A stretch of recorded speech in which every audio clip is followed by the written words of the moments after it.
आणि आता पाहणार आहोत सविस्तर प्राईम टाइम। शिवसेना प्रमुख बाळासाहेब ठाकरेंचं स्वप्न इतरांनी पूर्ण केल्यावरती इतकं का चिडावं असा टोला भाजपचे मुंबई अध्यक्ष आशिष शेलार यांनी उद्धव ठाकरेंना लगावलाय। आपण घरात बंद खोलीत बसून राहिलो की बाहेरचं विशाल जग संपल्यासारखं वाटायला लागतंच असा टोला लगावत भाजप नेते आणि मुंबई अध्यक्ष आमदार ॲडव्होकेट आशिष शेलार यांनी सेनेला प्रत्युत्तर दिलं। भाजपच्या मेळाव्यामध्ये उपमुख्यमंत्री देवेंद्र फडणवीस यांनी केलेल्या विधानावर ते टीका करत शिवसेनेचे प्रसिद्धी पत्रक काढलेलं होतं त्याला पुन्हा एकदा आमदार ॲडव्होकेट आशिष शेलार यांनी प्रत्युत्तर दिलंय।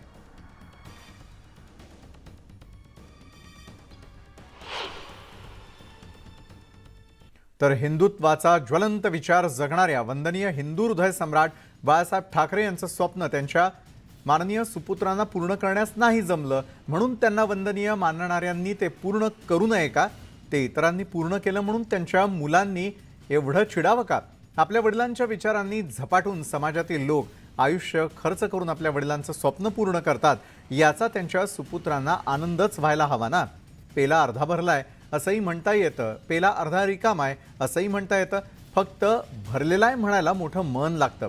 उरला प्रश्न माननीय पंतप्रधान नरेंद्र मोदी यांचे पर्व संपत आले म्हणून वंदनीय बाळासाहेब ठाकरे यांचं नाव भाजप वापरते असं जे माननीय सुपुत्रांना वाटतंय हे म्हणजे अति झालं आणि हसू आलं। पण काय करणार, आपण घरात बंद खोलीत बसून राहिलो की बाहेरचं विशाल जग संपल्यासारखं वाटायला लागतंच।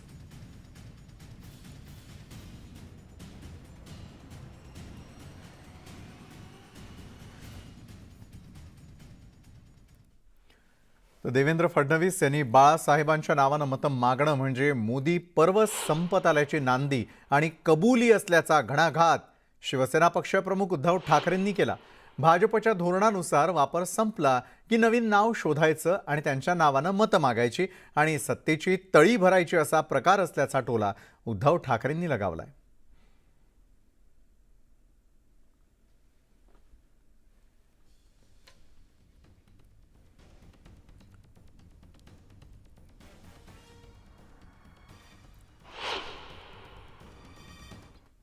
तर देवेंद्र फडणवीस यांनी मुंबईमध्ये भाषण करताना आपल्याला बाळासाहेबांच्या स्वप्नांना पूर्ण करण्यासाठी मुंबई महानगरपालिकेत सत्ता मिळवायची आहे म्हणत बाळासाहेबांच्या नावानं मतं मागायचा केविलवाणा प्रयत्न केला।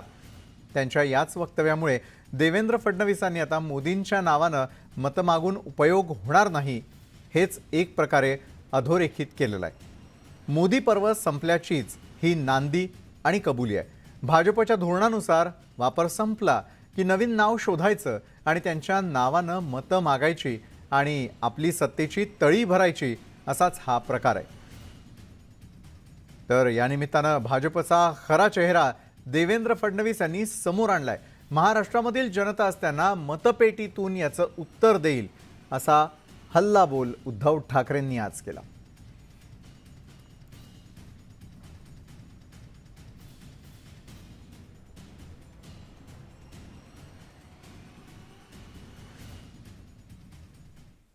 तर उद्धव यांनी ही घणाघाती टीका केल्यानंतर फडणवीसांनी ठाकरेंना प्रत्युत्तर दिलेलं आहे। उद्धव ठाकरेंनी भाषण नीट ऐकलं नाही, फडणवीस उद्धव ठाकरेंना भाषण समजलं नसेल असं देखील ते यावेळी म्हणाले। तर एकंदरीतच पुन्हा एकदा एकमेकांविरोधामध्ये बोलण्याची एकही संधी यावेळेला देवेंद्र फडणवीस आणि उद्धव ठाकरे सोडत नसल्याचं दिसतंय।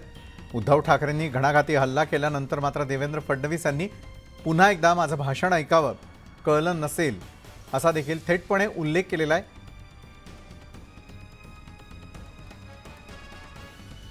तर उद्धव ठाकरेंना भाषण समजलं नसेल असं म्हणत त्यांनी थेटपणे केलेल्या टीकेला प्रत्युत्तर दिलंय। ऐकलं नाही नाहीतर त्यांना माझं भाषण समजलं नाही। मी एवढंच सांगितलं की बाळासाहेबांनी जे स्वप्न पाहिलं होतं ते स्वप्न मुंबईचं हे त्यांच्या लोकांनी चूरचूर केलं, ते पायदळी तुडवलं, ते केवळ भ्रष्टाचारामध्ये राहिले आणि ते स्वप्न पूर्ण करू शकले नाहीत। ते स्वप्न पूर्ण करण्याचं काम आम्ही करणार आहोत। त्यामुळे मला असं वाटतं की हे जर नीट ऐकलं असतं तर अशा प्रकारची रिॲक्शनच त्यांनी दिली नसती। या ठिकाणी मुंबईमध्ये माननीय मोदीजींवर विश्वास ठेवून मागच्या काळामध्ये शिवसेनेच्या लोकांनाही लोकांनी निवडून दिलं आहे। मोदीजींचे फोटो लावून तुम्ही निवडून आलात, कशाला विसरता? आणि अनेक ठिकाणी तर अनेक वेळा यांचे लोक माननीय बाळासाहेबांच्या फोटोपेक्षा मोदीजींचा फोटो मोठा लावत होते. मला असं वाटतं की ठीक आहे, आता ते काय म्हणाले असतील, जनताच याचं उत्तर देईल. भ्रष्टाचार विरोधातील लढाईमध्ये कृष्ण आणि कर्ण आमच्या सोबत आहे, त्यामुळे मुंबई पालिकेमध्ये भाजपचा महापौर बसणार असा निर्धार भाजपचे नेते आशिष शेलार यांनी केलाय. त्याला मुंबईच्या माजी महापौर किशोरी पेडणेकर यांनी जोरदार टोला लगावलाय. आजचं महाभारत वेगळं आहे. देवेंद्र रूपी कृष्णाने एकनाथ रूपी कर्णाला त्या ठिकाणी युद्धातून बाजूला काढलंय आणि त्यामुळे भ्रष्टाचाराविरुद्धच्या लढाईत कृष्णही आमच्या बरोबर आहे, कर्णही आमच्या बरोबर आहे. महापालिकेमध्ये भारतीय जनता पक्षाचा महापौर आता कोणी थांबवू शकत नाही. हे कौरवांबरोबर गेल्यामुळे, चुकीच्या विचारांबरोबर गेल्यामुळे कर्ण कसा पराभूत झाला, कर्णाचा कसा अंत झाला, तो अख्खा महाभारत हा मी नाही महाभारत सांगत आहे, महाभारत जे ऐकलंय वाचलंय ते सांगतायत. त्यामुळे तुमच्या नियतीने तुमच्याच तोंडी शिवसेनेमधून पळवलेला राम, त्याला रावण कसा करायचा, त्याला कर्ण कसं करायचं ते तुम्हीच बोललात, ते बरं झालं. आणि आता बातमी आहे राजकीय कार्यक्रमातील फिल्मी डायलॉग बाजीची. मुंबई भाजपच्या मेळाव्यामध्ये फडणवीसांना राजकारणातील अमिताभ बच्चनची उपमा मंगल प्रभात लोढा यांनी दिली आणि त्यानंतर खुद्द देवेंद्र फडणवीसांनी स्वतःला अमजद खान म्हणताच उपस्थितांमध्ये हशा पिकला. पाहुयात राजकारणातील फिल्मी डायलॉग बाजी. कि पूरे देश के अंदर एक ही स्टेट ऐसा है, महाराष्ट्र, जहां भाजपा का छोटे नेता, बड़े नेता, जनता सब निर्विवाद रूप से एक व्यक्ति के अंदर ब्लाइंड फेथ रखती है, उसको अपना नेता मानती है. वो स्टेट है महाराष्ट्र और उसके नेता है माननीय देवेंद्र फडणवीस जी. महाराष्ट्र के राजनीति के अमिताभ बच्चन श्री देवेंद्र फडणवीस जी को मैं प्रणाम करता हूं. महाराष्ट्राच्या राजकारणातला दिलेला नवीन पट हे पाहता मला अमिताभ बच्चनचा तो खराच डायलॉग आठवला. मंगलजी, तो देवेंद्रजींवर अतिशय चपखल आहे आणि तो आपल्यालाही माहिती आहे. तो डायलॉग असा आहे की जहां हम खड़े होते हैं लाइन वहीं से शुरू होती. भारतीय जनता पार्टी एक टीम आहे. मगाशी माझा उल्लेख झाला, मला यांनी अमिताभ बच्चन म्हटलं, माझं शरीर अमजद खान सारखं आहे, मला अमिताभ बच्चन म्हणतात. पण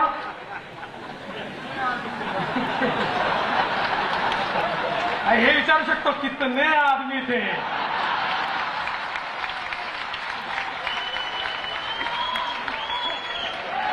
पैंसठ में से 50 निकल गए और सब कुछ बदल गया. मुंबईमधल्या वरळीतील जांभोरी मैदानामध्ये भाजपकडून दहीहंडीचं आयोजन करण्यात आलेलं होतं आणि त्यावरून पुन्हा एकदा सेना भाजपत झुंपली आहे. भाजपच्या वरळीतील हंडीमुळे मैदानातील रेन वॉटर हार्वेस्टिंग प्रकल्पाचं मोठं नुकसान झालेलं आहे. 2 कोटी रुपये खर्चून मुंबई पालिकेनं काही महिन्यांपूर्वीच मैदानाच्या सौंदर्यीकरणाचं उद्घाटन केलेलं होतं आणि त्यामुळे आता सेना आमदार सुनील शिंदे आयुक्तांना जाब विचारणार असल्याची माहिती समोर आली आहे. आपण पाहिलं असेल की कोटीवधी रुपये खर्च करून आपण जांभोरी मैदानाचं सुशोभीकरण केलं आणि त्या सुशोभीकरण करत असताना स्थानिक लोकांचं असं म्हणणं होतं की एवढं चांगलं तुम्ही सुशोभीकरण केलं तर असे सांस्कृतिक कार्यक्रम ज्याला 2-2, 3-3, 4-4 दिवस आठवड्याभर तो मैदान व्यस्त असतो ते घेऊ नये. आणि म्हणून आम्ही सर्वांनी मिळून निर्णय घेतला की यापुढे जांभोरी मैदानमध्ये असे भव्य कार्यक्रम घ्यायचे नाही की जेणेकरून मैदानाचा नासधूस होईल. जांभोरी मैदानाची जी दुरावस्था आहे तर आमची PWD आणि महानगरपालिकेला मागणी राहणार आहे की ज्यांनी हे नुकसान केलेलं आहे किंवा ज्यांनी याची दुरावस्था केली त्यांच्याकडनं ती भरपाई त्यांनी करून घ्यायला पाहिजे. तशाचं शिष्टमंडळ मंडळ देखील आमचं महानगरपालिकेच्या उपायुक्तकडे ते जाणे. उद्ध्वस्त झालेला आहे. मुळात याला परवानगी देणारे याचे जबाबदार आहेत महानगरपालिका आणि PWD. आम्ही सोमवारी महानगरपालिका आणि PWD यांना पत्र देणार आहोत की आपल्याला सगळ्या या गोष्टीची कल्पना असताना आपण या ठिकाणी परवानगी दिलात आपल्या माध्यमातूनच या ठिकाणी त्या ठिकाणी ब्युटिफिकेशनचे 2 ते 2.5 कोटी रुपये खर्च झाले होते.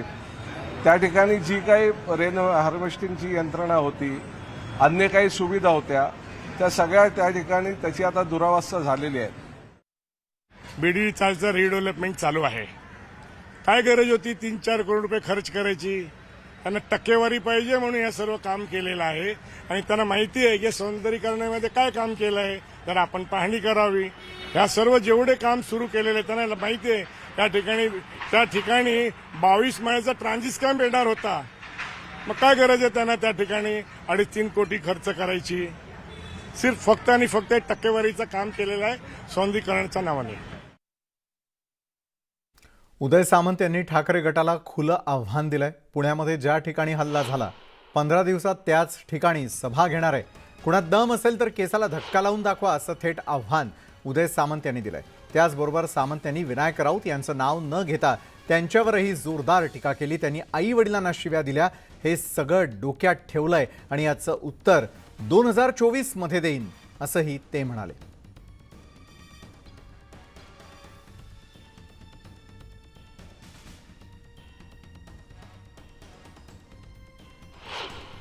नागरिकांच्या साक्षीनं सांगितलंय की ज्या ठिकाणी उदय सामंतवर हल्ला झाला पुढच्या 15 दिवसात त्याच ठिकाणी एकटा जाऊन मी सभा घेणार आहे. कोणाच्यात दम आहे त्याने माझ्या केसाला धक्का लावून दाखवावं. आपलं वार करणारे भरपूर आहे. आणि लोकशाहीमध्ये एखादा विचार पटला नाही म्हणून जर मी दुसरीकडे गेलो म्हणून काय ठार मारायचं? दुःख एकाच गोष्टीचं वाटलं की काही लोकांनी माझ्या आई वडिलांना शिव्या दिल्या. अशा पद्धतीचं सांगितलं की आम्ही आई वडिलांना विकलं. काही लोकांनी जर सांगितलं की आम्ही जन्म दिलेलं आईचं दूध विकलं. ही काही भाषा बोलायला ठीक आहे, पण आपण एवढे हजारो लोक जमलेला आहे. माझ्यासारखाच प्रत्येकाला आई बापाबद्दल अभिमान असेल, आई वडिलांबद्दल अभिमान असेल. आणि म्हणून मी काही लोकांना सांगितलेलं आहे, मी जरी बोललो नाही, मी जरी संयमी असलो तरी मी ते इकडे ठेवलेलं आहे. त्याचं उत्तर 2 वर्षानंतर एप्रिल 2024 ला देणार आहे. आणि ते जर मी दिलं नाही तर या रत्नागिरीकरांच्या समोर सांगतो मी स्वतः राजकारणात निवडून देतो. जळगावच्या पाचोऱ्यामध्ये शिवसंवाद यात्रेमध्ये बोलताना युवा सेनेचे अध्यक्ष आदित्य ठाकरेंची जीभ घसरली. शिंदे गटातील आमदारांना काय मिळालं असा सवाल आदित्य ठाकरेंनी केला. गद्दारांनी येऊन शिवसंवाद यात्रेतील गर्दी पाहावी असा टोलाही त्यांनी यावेळी लगावला. तर हे सरकार 1 ते 2 महिन्यात कोसळेल असं भाकीतही आदित्य ठाकरेंनी केलंय.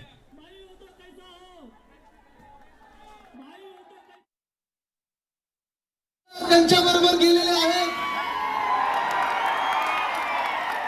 त्यांना विचारू इच्छितो की हंडी फोडली त्यांनी, मलाई खाल्ली त्यांनी, मिळालं तुम्हाला काय? हातात काय आलं? काय मिळालं का? नाही मिळालं.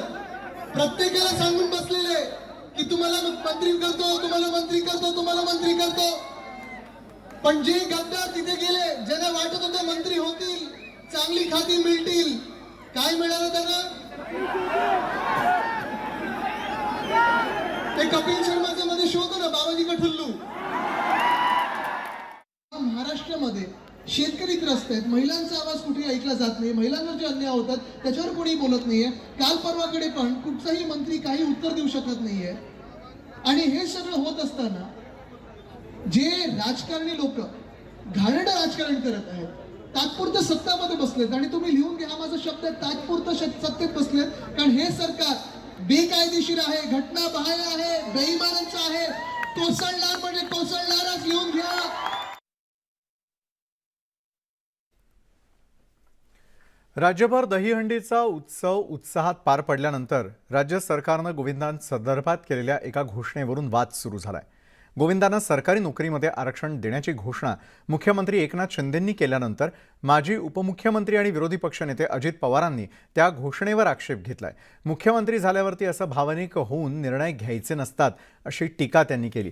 राज्याचे उच्च व तंत्र शिक्षण मंत्री चंद्रकांत पाटलांनी आरक्षण दिलेलं नाही तर दहीहंडी खेळ नव्यानं ॲड केल्याचं स्पष्टीकरण दिलंय.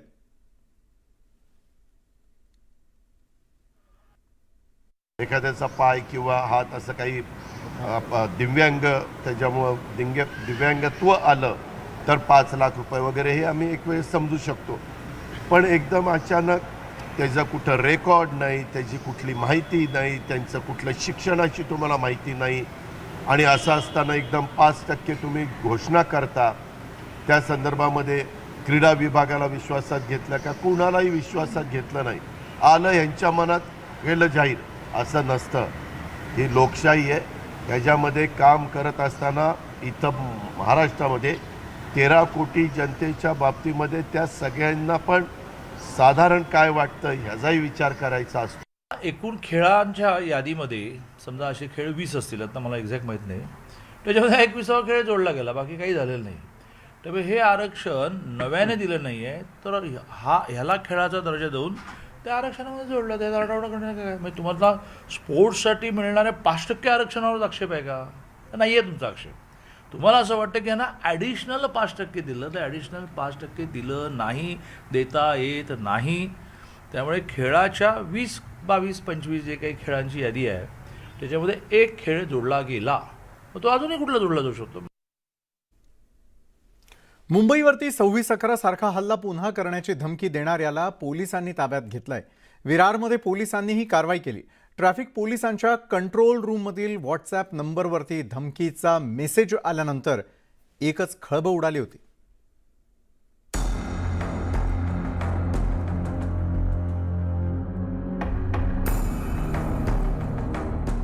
– 1993 पासून मुंबईनं अनेक दहशतवादी हल्ले सहन केलेत.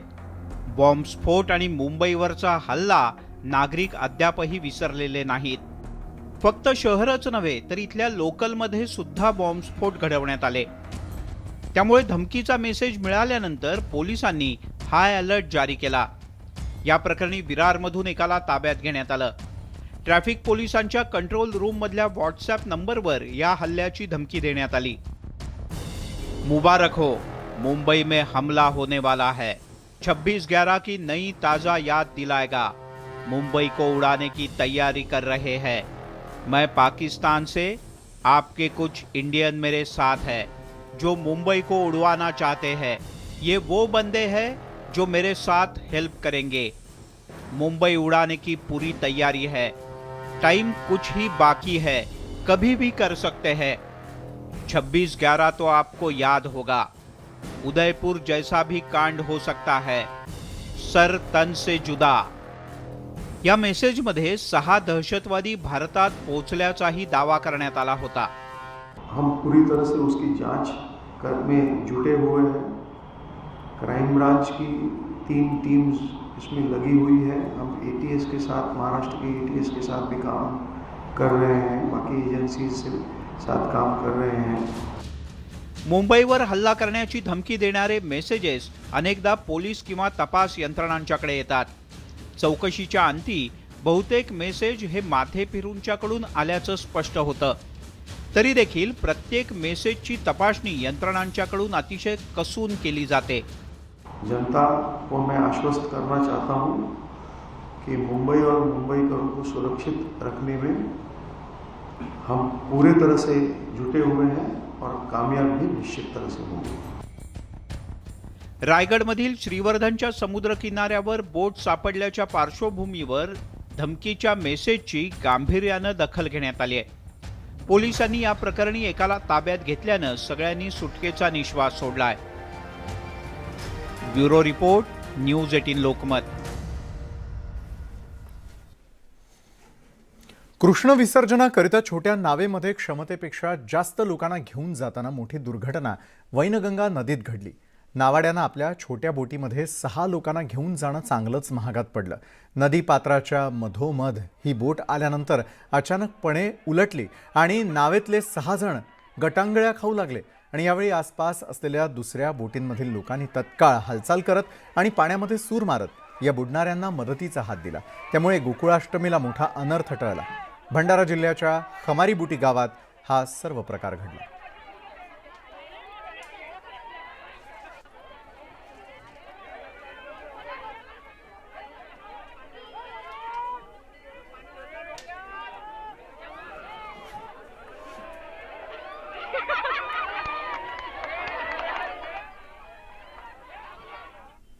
शिमल्यामध्ये मुसळधार पावसामुळे अनेक ठिकाणी भूस्खलन झालेलं आहे.